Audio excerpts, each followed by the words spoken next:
asked this question all the time. When are you going to stop breastfeeding? If you'd asked me when I was pregnant, the answer would have been very different. As my doula knows, when she told me that the World Health Organization recommended at least 2 years, I pushed back hard. That felt excessive, but I couldn't shake the thought, so I started researching. And the more I learned, the more I realized everything I had assumed about weaning was just cultural norms, not science. So today, I'm breaking it all down. Whether you are considering it, skeptical, or just curious about extended breastfeeding, this video is for you. The stigma around extended breastfeeding. So let's start with the obvious. Breastfeeding a toddler is not something you see every day. And because of that, people have a lot of opinions. Some think it's normal, and some believe that I'm hurting my toddler. I actually posted a short about extended breastfeeding that has over 100,000 views and has elicited a lot of fiery comments. Most were supportive, but some skeptical, and a few downright mean. Here are some of the top pushbacks that I saw. What's the point when they can already eat table food once they have teeth? They don't need breast milk anymore. This is your need, not your toddler's. Shouldn't he be drinking regular milk by now? Aren't you just making it harder for yourself to wean him later? And listen, I get why people say that. I even thought some of those things before I really looked into it. But here's the thing. Science completely disagrees. What the science says about extended breastfeeding. So what do major health organizations say? The World Health Organization, the American Academy of Pediatrics, and the CDC all recommend breastfeeding for at least 2 years and beyond, as long as it is mutually desired by parent and child. The NHS and other European organizations echo the same recommendations. So yeah, breast milk doesn't lose its benefits at 12 months or earlier. In fact, studies show that breastfeeding past 1 year continues to provide key nutrients, immune support, and emotional security. A lot of people also don't realize that breast milk is like magic. It adapts to the needs of your growing baby and then toddler. The composition changes, providing an increased amount of antibodies and specific nutrients tailored to their development. This is why children who breastfeed longer tend to have fewer illnesses and recover faster when they do get sick. And for those saying, but they can eat real food now. Yes, of course. By 1 year, food becomes their main source of nutrition, which is great, as breastfeeding then takes less and less time, but it still plays an important complementary role in their nutrition. It's like one of those immune-boosting, brain-supporting, calming superfood powders that are very trendy now. Except breast milk has much less hype, but way more benefits. And it's free.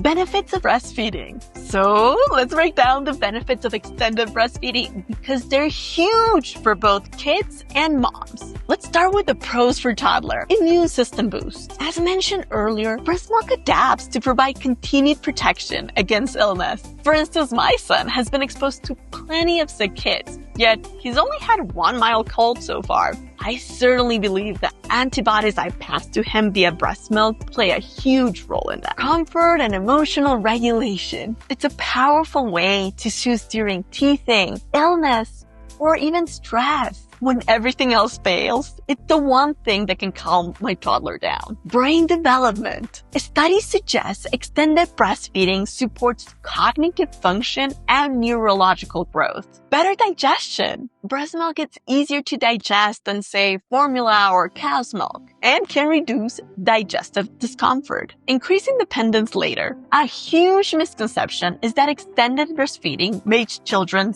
clingy. But research actually suggests the opposite. Kids who are securely attached through breastfeeding often grow out to be more independent, not less. One study even found that children who breastfeed beyond infancy show greater self-confidence and adaptability in new environments. And if you're finding this research helpful, don't forget to like this video, subscribe, and share it with another mom who might need to hear this today. Now, on to benefits for moms. Lower risk of breast and ovarian cancer. The longer you breastfeed, the more protective the effect. reduced risk of osteoporosis. Women who breastfeed longer tend to have stronger bones later in life. A natural stress reliever. Breastfeeding releases oxytocin, helping both mom and baby feel more relaxed. Sometimes it forces me to stop, look at that lovely face staring back at me, and be present too, which I love. And here's one that not everyone might think is a benefit, but I certainly do. Delays the return of menstruation. For many women, breastfeeding naturally delays ovulation and periods, which is one less thing to deal with. For instance, my period didn't come back until my baby was 11 months old. And not having to deal with bloody pads and just poopy diapers was a welcome change. Challenges in extended breastfeeding. Now, I do want to be real. Extended breastfeeding isn't always easy.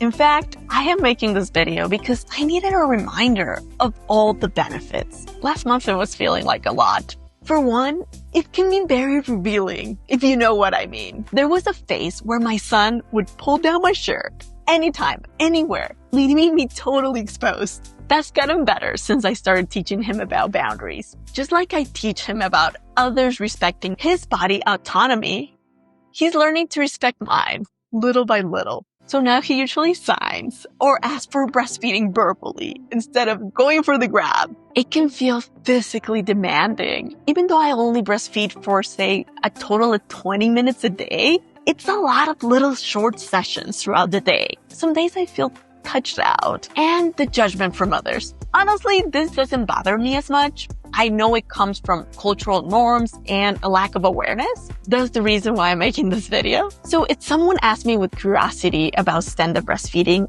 I take the time to explain the benefits. But if someone's just being judgmental, I brush it off and move on with my beautiful day. So you might be wondering, why do I keep breastfeeding? And for me, it's because the benefits still outweigh the challenges for me and my son. And that's really what it comes down to.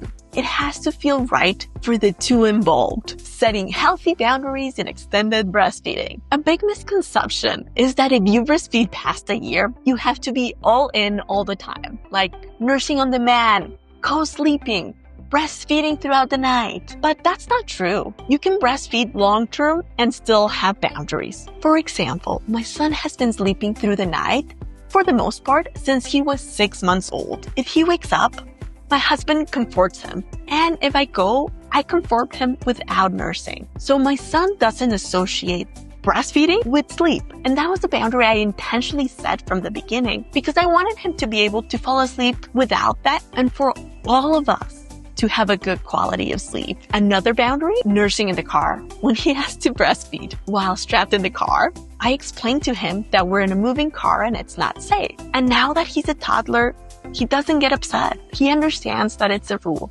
So boundaries are really important and they help both of us. Extended breastfeeding doesn't mean you give up all the control. It just means you find a balance that works for you. When will I stop? So back to the first question I shared with you at the start of this video. When am I gonna stop? The truth, I don't have a set date. I know I want to keep going until at least 2 years because of the benefits. But after that, I'll stop when either of us doesn't feel comfortable anymore. If my son decides to stop first, that's something I'll have to cope with. And if I feel like I need to stop for myself, I'll do it gradually and respectfully because ending breastfeeding is just as important as starting it. Final thoughts. So if you're considering breastfeeding or you're feeling pressure to stop, I hope this video helps you feel more confident in your choice. Extended breastfeeding, it's normal, it's healthy, and if it works for you and your child, that's all that matters. So let me know your experience in the comments below. And if you're just starting your breastfeeding journey, I actually made a video that could really help you enjoy every feed. In it, I share the breast method, an easy to remember acronym that helps you get a good latch, good positioning, and avoid injury. It's helped over 50,000 people. And I hope it helps you too.